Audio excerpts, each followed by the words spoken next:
I placed my coffee mug on the kitchen counter and just stood there, listening. My son Marcus was near the window, and his wife Vanessa stood next to him. They were talking about square footage and property values like I wasn't even in the room. That night, after they finally left, I opened Catherine's folder from the safe and called the lawyer in Wyoming about starting what she had once called our escape plan. But I'm getting ahead of myself. Let me step back so you understand how I ended up here, and more importantly, who all these people are in this situation, because that part really matters.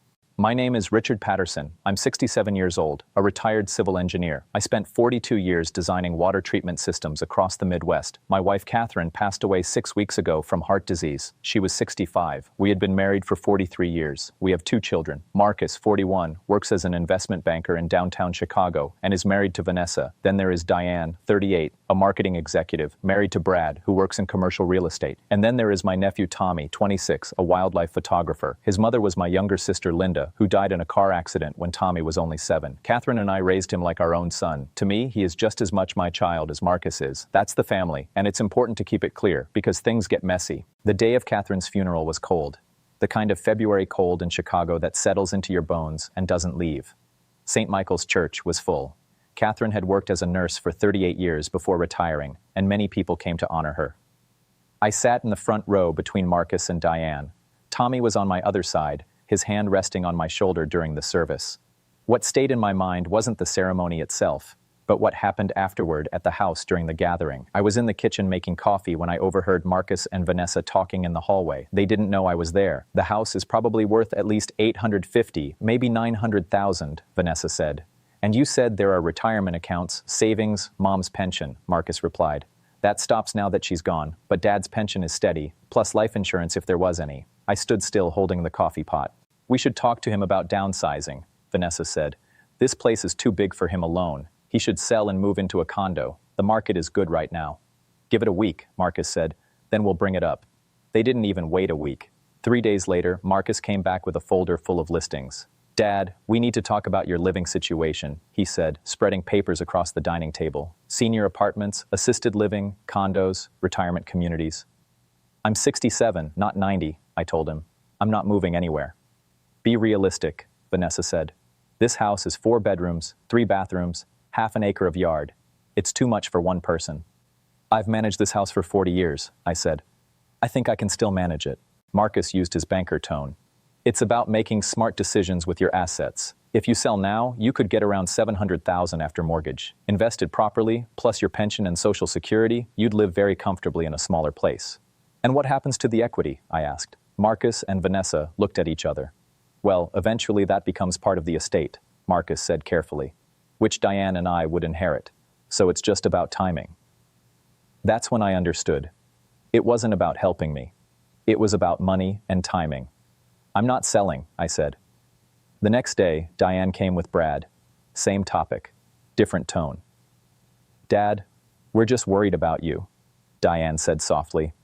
You've been through trauma. You're not thinking clearly. This house has so many memories of Mom. Wouldn't it be easier to start fresh somewhere else? Every memory of your mother in this house matters to me, I said. Why would I leave that? Because holding on to the past isn't healthy, Brad said, leaning back in his chair like he owned the place. My therapist says after loss, people need big changes to heal properly. Your therapist? I repeated. Yes, certified, Brad said. Charges $300 an hour, so he knows what he's doing. Over the next 2 weeks, things got worse. Marcus brought in an appraiser without asking me. A man showed up with a clipboard saying he was sent by Marcus. I sent him away. Diane called movers for an estimate. Vanessa began coming over during the day, measuring rooms and taking photos. Once I found her in Catherine's sewing room photographing cabinets. What are you doing? I asked. She jumped. Just staging ideas for when you list the house. I'm not listing it. Not yet, she said with a small smile. But you will.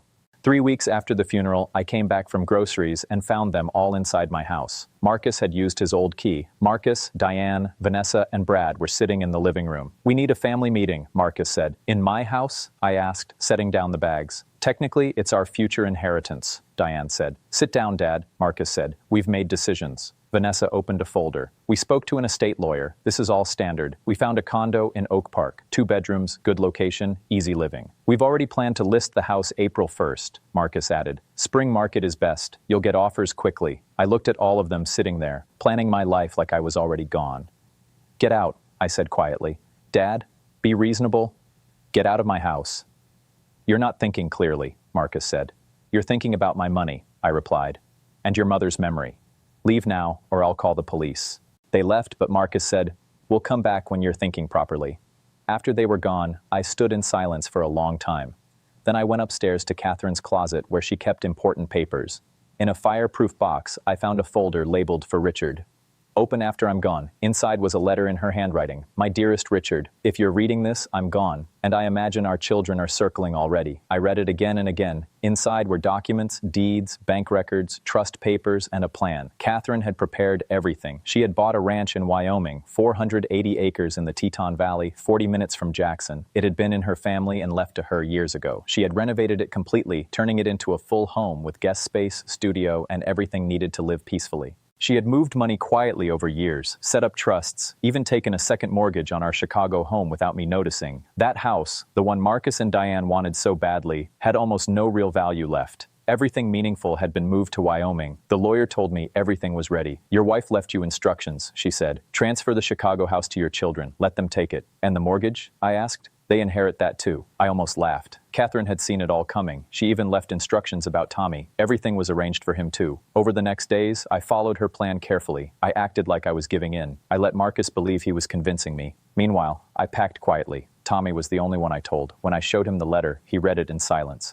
She knew everything, he said. Yes, I replied. She knew our family better than we did. We moved things slowly into storage, leaving behind only what would not raise suspicion. One afternoon, Vanessa came by again while I was loading boxes. Perfect timing, she said. We're thinking of keeping the house. The kitchen is outdated, though. We'll redo everything. You're planning to remodel my kitchen? I asked. Well, it'll be ours soon, she said. Marcus already said you agreed to transfer it next month. I looked at her and smiled slightly. We're still discussing it, I said. Her eyes dropped to the trunk. What's in there? Old books, I said, and that was only the beginning. I spent my days getting to know the land. A small creek ran through the property, cold and clear from mountain snowmelt. There was a grove of aspens that turned bright gold every September. Elk came down from the high country in the evenings, moving like shadows through the open fields. I bought a horse, a calm old gelding named Copper, and started riding the fence lines, slowly learning every corner of my new home. At night, I would sit on the back porch with a cup of coffee and stare at the sky. Out here, away from city lights, the stars felt endless. Catherine and I had once sat under the same sky 45 years ago, young and newly married, talking about the life we would build together, thinking we had all the time in the world. I found her last letter 3 months after I moved in. It was tucked inside a copy of her favorite book, The Yearling, on a shelf in the study. My hands were not even steady when I opened it. Richard, it began, if you're reading this, you made it. You're safe now. I'm proud of you. I know you will feel guilty, like you left our children behind. Don't. They left us first, long before I was gone. When was the last time Marcus called just to talk? When did Diane visit without needing something? Tommy is your real family now, the one who stayed when everyone else drifted away. Love him the way he deserves. Live the life we always dreamed of. Watch the sunrise from that porch. Ride through the aspens in September. Watch the elk come down in the evenings. And remember that every decision I made was so you could have this life. I love you. I will always love you. Don't waste this gift by being sad. Catherine.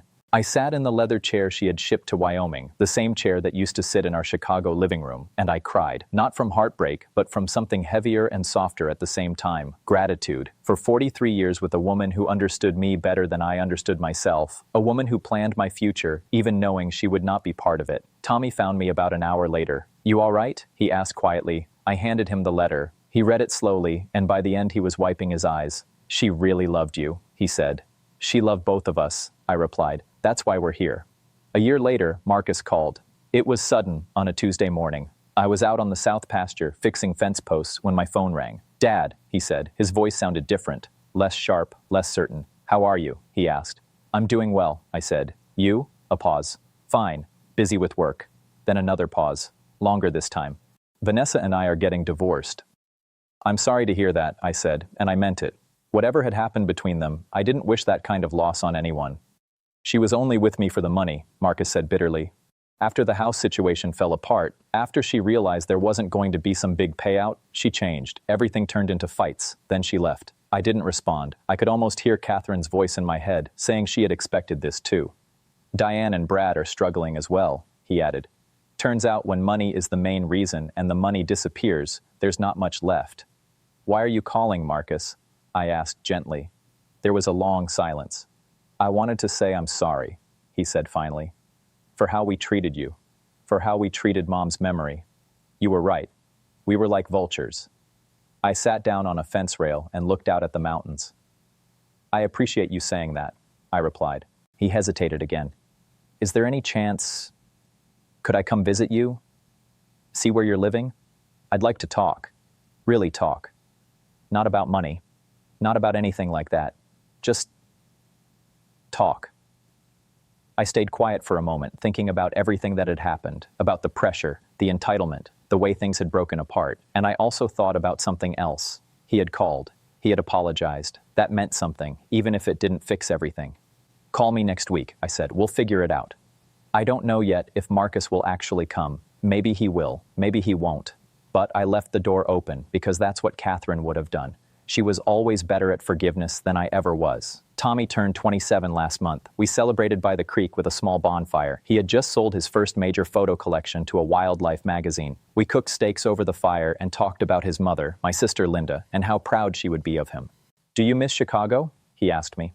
I looked around at the ranch, the wide fields, the mountains turning soft purple in the evening light. I thought about everything this place had become.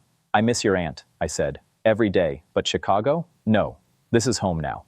And it was true. The ranch, the mountains, the quiet mornings and endless night skies. Tommy working in the converted studio. Me learning how to live like this at 67. A life I never planned for, but one that somehow fit better than the one I left behind. Catherine had given me more than a place. She had given me direction. Not just a way out of people who cared more about money than family, but a way into something honest, something real, something that belonged to me. Not just a father, not just a widower, not just a retired engineer. Me. I still talk to her sometimes when I'm out on the fence lines or sitting alone on the porch in the evening. I tell her about the elk herd, now 23 strong, about the book I've started writing, a technical memoir from my engineering days, about Tommy's growing success, about Marcus's call, and the possibility of healing, even if it's still far away. And I always end the same way. Thank you for seeing me clearly, for protecting me from a life I would have stayed trapped in, for giving me permission to begin again. The sun is going down as I finish my coffee. Tomorrow, I'm heading up to the north pasture to check the water system. It's been making a strange sound, and after 40 years as an engineer, I know better than to ignore strange sounds. Tommy is coming with me. He wants to photograph the wildflowers blooming in the high meadow. It's a quiet life, a steady one.